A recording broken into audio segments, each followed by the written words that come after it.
They say behind every successful man is a woman. Well, sometimes she's right next to him counting her billions, while we count what's left before payday. Mackenzie Scott turned heartbreak into billions. Abigail Johnson manages more money before lunch than you'll see in a lifetime. Julia Koch inherited enough billions to make trust fund babies jealous. And Savitri Jindal runs an empire so massive that your 9 to 5 feels like a lemonade stand. Ready to feel broke? Let's dive into the wealthiest wives in the world. Françoise Bettencourt-Meyers, $75 billion.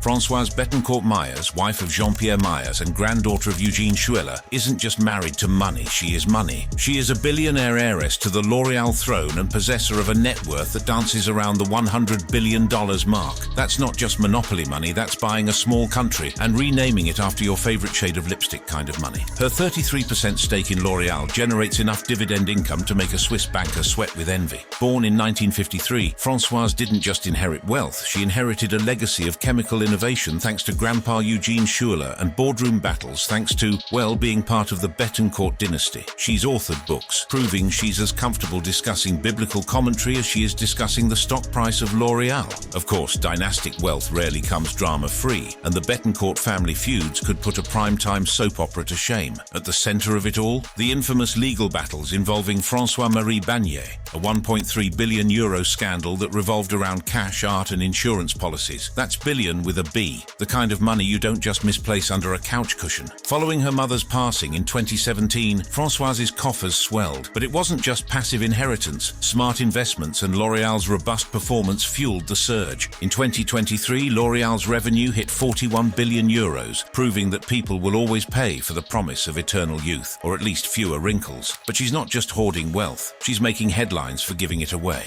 The $226 million pledged to Notre Dame was a statement, yes, I'm richer than Croesus, and yes, I care about preserving cultural heritage. That's enough to rebuild the cathedral in gold leaf, and still have spare change for a decent bottle of Bordeaux. Françoise Bettencourt-Meyers isn't just a name on the Forbes list, she's a powerhouse. A board member steering a global empire, a major shareholder raking in dividends that could fund a small nation, and a philanthropist with the means to make a real difference or at least generate some good PR. So next time you reach for that L'Oreal mascara, remember you're contributing to the fortune of a woman who could probably buy and sell your entire life 1,000 times over. But hey, at least you'll have fabulous lashes while you're doing it. Because as L'Oreal says, you're worth it, even if it is just a tiny fraction of Françoise's billions. While Françoise Bettencourt-Meyers built her fortune on beauty and luxury, the next wife on our list has wealth flowing from oil, chemicals, and one of America's largest private companies, Julia Koch, $74 billion. Julia Koch, widow of the late industrialist David Koch, proves that inheriting a fortune is a job too, and one she does with a net worth hovering around $74 billion. This places her among the wealthiest women globally, a financial stratosphere where the air is thin and the shopping sprees are legendary. Born Julia Flesher on April 12, 1962 in Indianola, Iowa, she's not just a socialite, she's a former model with a Bachelor of Arts Science from the University of Central Arkansas. Before inheriting a 42% stake in Koch Industries, she worked for fashion designer Adolfo, even fitting clothes for Nancy Reagan. Talk about a glow-up. Julia met David on a blind date in 1991, marrying him 5 years later. It's a classic tale. Iowa girl makes it big in NYC, marries a billionaire and inherits an empire. They have 3 children. Koch Industries, the source of her immense wealth, is the second largest privately held company in the US, with interests spanning energy, chemicals, and manufacturing. It's the kind of diversified portfolio that makes financial advisors drool and environmental activists shudder. Since David's death in 2019, Julia has taken on a more prominent role in philanthropy, serving as president of the David H. Koch Foundation. The foundation channels funds into health, education, and the arts. It's a noble pursuit, proving that even billionaires have a soft spot for things that can't be bought directly. Her estimated net worth in Forbes' February 2025 ranking was over $74 billion. While numbers fluctuate, her position as one of the wealthiest women in the world is secure. In April 2023, Forbes ranked her as the second richest woman in the world, with an estimated fortune of $59 billion. Julia Koch is a force in philanthropy and high society. From fitting dresses for a first lady to managing a multi-billion-dollar fortune, she's had a trajectory that would make Cinderella jealous. While Julia Koch built her legacy through industry and philanthropy, Jacqueline Mars proves that sometimes the sweetest fortunes come wrapped in chocolate and caramel. Jacqueline Mars, $42.5 billion. Jacqueline Mars, while not currently a wife because she's been divorced twice, proves that you don't need a husband to build a candy empire, though being born into one certainly helps. As heiress to the Mars Inc. fortune, she's sitting pretty with a real-time net worth of $42.4 billion.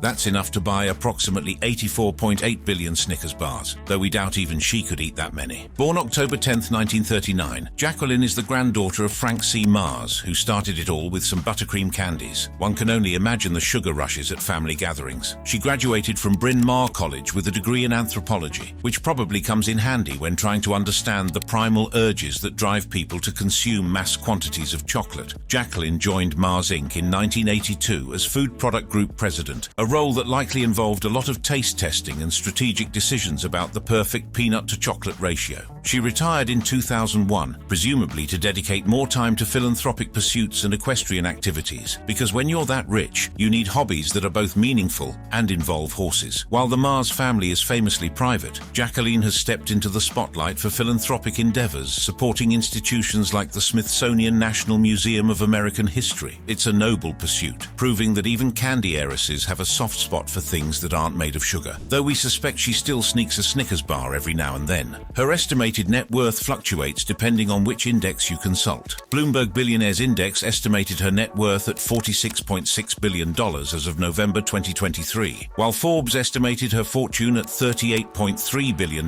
in its 2023 ranking of the richest women. Either way, she's in the top echelon of the world's wealthiest individuals. As of February 12, 2025, Forbes estimates her real-time net worth at $42.4 billion. Jacqueline Mars is a force in the business world, a quiet philanthropist, and a reminder that sometimes the sweetest things in life come with a multi-billion-dollar inheritance. And while the rest of us are stuck paying extra for that fun-sized Snickers, she's probably got a lifetime supply in her mansion alongside a stable full of horses and a very good dental plan. While Jacqueline Mars built an empire on candy, the next is making waves by giving their fortune away faster than they earned it.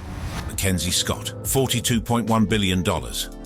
Mackenzie Scott, ex-wife of Amazon's Jeff Bezos, proves that sometimes the best way to become one of the richest women in the world is to marry a guy who sells everything from books to blenders, then amicably and lucratively divorce him. With a net worth that once hovered around $40 billion, now closer to $30 billion after some Amazon share sales, Scott has taken the lemons of divorce and made philanthropic lemonade on a scale that would make even the most seasoned philanthropist raise an eyebrow. Born Mackenzie Tuttle on April 7, 1970 in San Francisco, she's not just a billionaire. She's a novelist with a degree in English from Princeton University. She even worked alongside Bezos at D.E. Shaw, a hedge fund, where she was reportedly the one he tasked to conduct her interview in the initial rounds before they embarked on their Amazon adventure. It's a meet-cute that screams corporate synergy. In 1993, the couple married and quit their jobs to start Amazon. After 25 years of marriage, 3 sons and an adopted daughter from China, Jeff and Mackenzie announced their split in January 2019. The detail that stands out is that they didn't sign a premarital agreement, and the logic is simple. Amazon hadn't come into existence when they tied the knot. The divorce settlement was the stuff of legends. Scott walked away with roughly $38.3 billion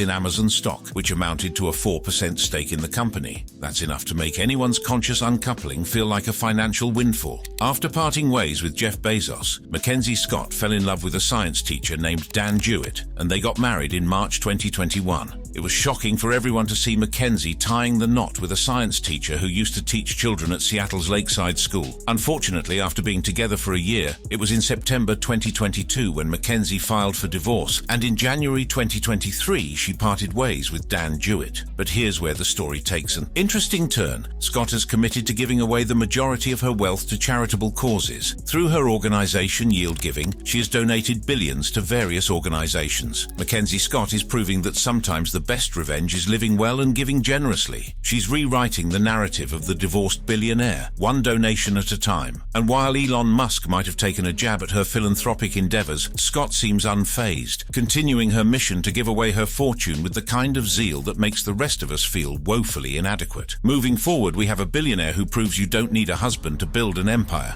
Abigail Johnson, $39.8 billion.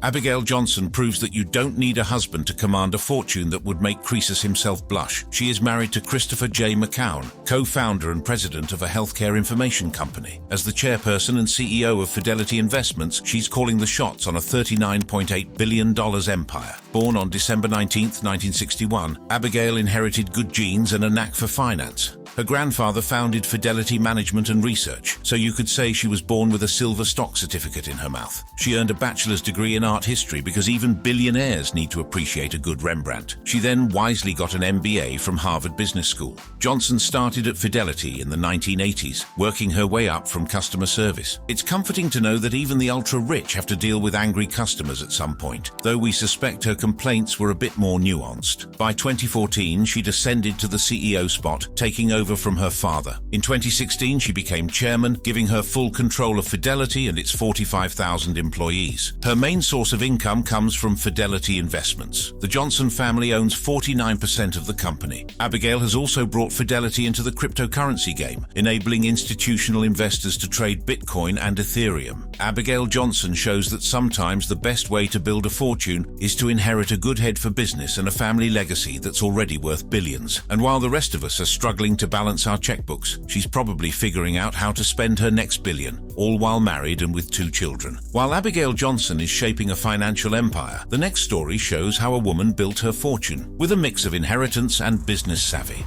Savitri Jindal, $34.3 billion.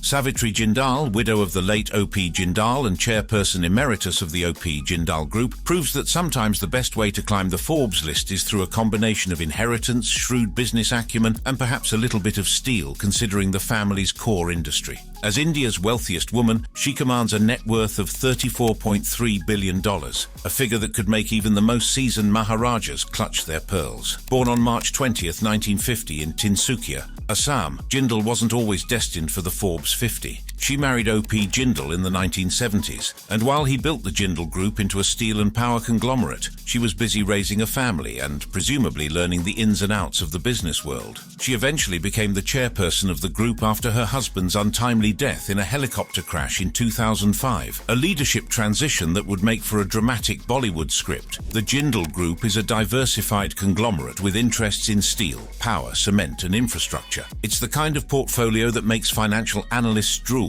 and environmentalists, well, perhaps not. The group's companies were divided among her 4 sons, each managing a distinct segment, proving that even billionaire families have to figure out sibling dynamics when dividing the spoils. Jindal has also dabbled in politics, serving as a minister in the Haryana government and a member of the Haryana Vidhan Sabha. She even lost her seat in the 2014 elections, a humbling experience that proves even billionaires aren't immune to the whims of the electorate. While she may be the richest woman in India, Jindal also shares the global spotlight with other female financial titans like L'Oreal heiress Françoise Bettencourt-Myers and Walmart's Alice Walton. It's the kind of company that makes you wonder what their book club discussions are like. So whether she's navigating the complexities of the steel industry or maneuvering the treacherous waters of Indian politics, Savitri Jindal is a force to be reckoned with. She is also the president of Maharaja Agrasen Medical College, Agroha. She proves that even after inheriting a vast fortune, there's still plenty of room for ambition, influence, and perhaps just a little bit of well-deserved recognition.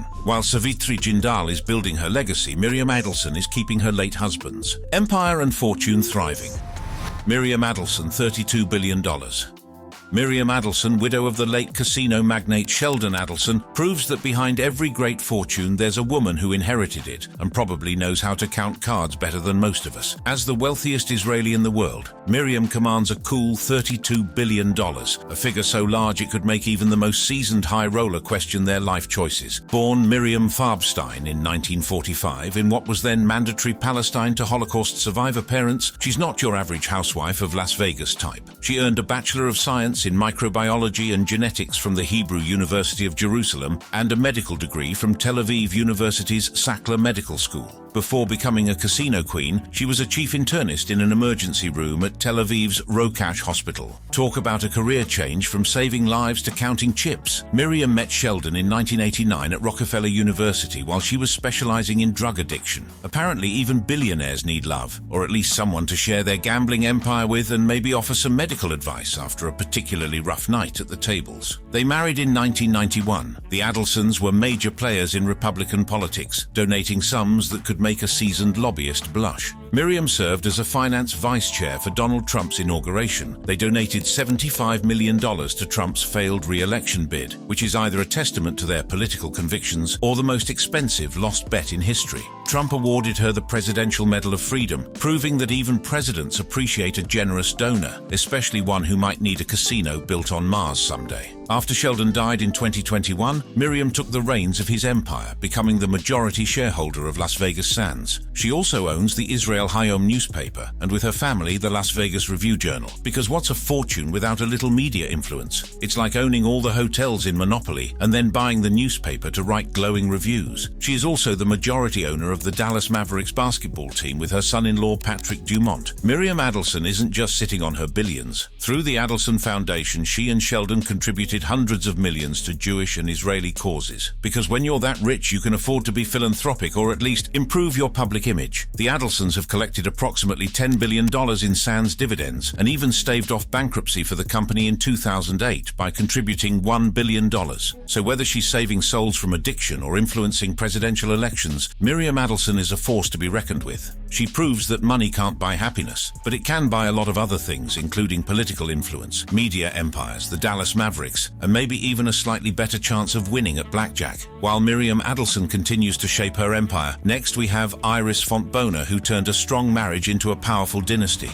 Iris Fontbonner, $25.7 billion.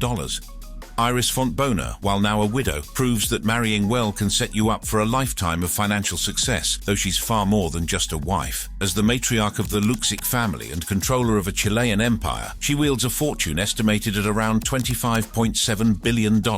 Let's just say she doesn't need to clip coupons unless they're for solid, gold-plated dish soap. Born in Chile in 1942 or 1943, Iris met Andronico Luksic Abaroa when she was just 17, and he was a slightly less jailbaity. They married the following year, launching her into a world of copper mines and complex financial dealings. For much of her early life, Fontbonner's involvement in the business world was primarily behind the scenes. She became stepmother to Andronico's 5 children. Fontbonner inherited her wealth after her husband's death in 2005, becoming the majority stockholder in Antofagasta, one of the world's biggest copper mining companies. This instantly made her the richest person in Chile, a title she continues to hold today. Her son, Jean-Paul Luksic, manages Antofagasta plc, one of the largest mining companies in the world. The 3 male children took over the different parts of the business empire, but her business acumen doesn't stop there. Fontbonner also controls through Quinenco, Banco de Chile, Medeco, a copper products manufacturer, the country's largest brewer, CCU, and shipping giant CSAV, the world's 16th largest shipping company by TEUs. She owns luxury hotel chains and a luxury resort in Croatia. And if she gets bored with all that, she also acquired a 70% stake in the Chilean television station, Canal 13. In general, most major business decisions affecting any of the companies she has a management interest in need to be run by Fontbonner, even if her sons primarily run the day-to-day affairs of the businesses. Despite her considerable wealth and power, Fontbonner maintains a relatively low profile, rarely granting interviews. She spends her time between residences in Vitacura, Santiago, Chile, Belgravia in London and Liechtenstein. She is a devout follower of the Roman Catholic faith. Fontbonner has made significant contributions to philanthropy in Chile, including record donations to the Chilean Telethon, which helps children with physical disabilities. She donated $1 billion in 2015 and $4 billion in 2016, setting new records for the charity event. Next up, we have Suzanne Klatten, who's shaping Germany's economy $1 billion at a time. Suzanne Klatten, $24.1 billion. Suzanne Klatten isn't just someone's wife, she's the financial engine of a significant chunk of Germany's economy, proving that some legacies are built, not just inherited. Armed with a reported net worth of $24.1 billion, this woman's financial footprint is larger than many small nations. While various sources offer slightly different estimations, her consistent ranking as Germany's wealthiest woman remains unchallenged. Born Suzanne Hannah Ursula Quandt on April 28, 1962, she's an automotive royalty by birthright. Her father, Herbert, famously rescued BMW from the brink, transforming it into the global powerhouse we know today. Imagine having a family origin story that's essentially a corporate superhero tale. But Klatten isn't just coasting on inherited wealth. She's a businesswoman in her own right, boasting a degree in business finance and an MBA from IMD Business School in Lausanne. Before she was running empires, she sharpened her skills at ad agency Young and Rubicam, and cleverly worked incognito as Suzanne Kant at various banks and consultancies, perhaps perhaps to avoid the heiress discount on her work. Her primary sources of wealth are her considerable stakes in BMW, owning roughly 21.7% of its common shares, and the chemical giant Altana. She played a pivotal role in transforming Altana into a world-class player, and ultimately acquired the majority of its shares. Beyond cars and chemicals, Clatton also holds shares in the graphite manufacturer SGL Carbon, credit card security firm Intrust Datacard, and turbine developer Nordex, demonstrating a portfolio as diverse as it is lucrative. Suzanne's accomplishments haven't gone unnoticed. She received the Bavarian Order of Merit in 2007. She was also named an honorary senator of the Technical University of Munich in 2004 and received an honorary degree from the University of Buckingham in 2022. In 2017, she received €504 million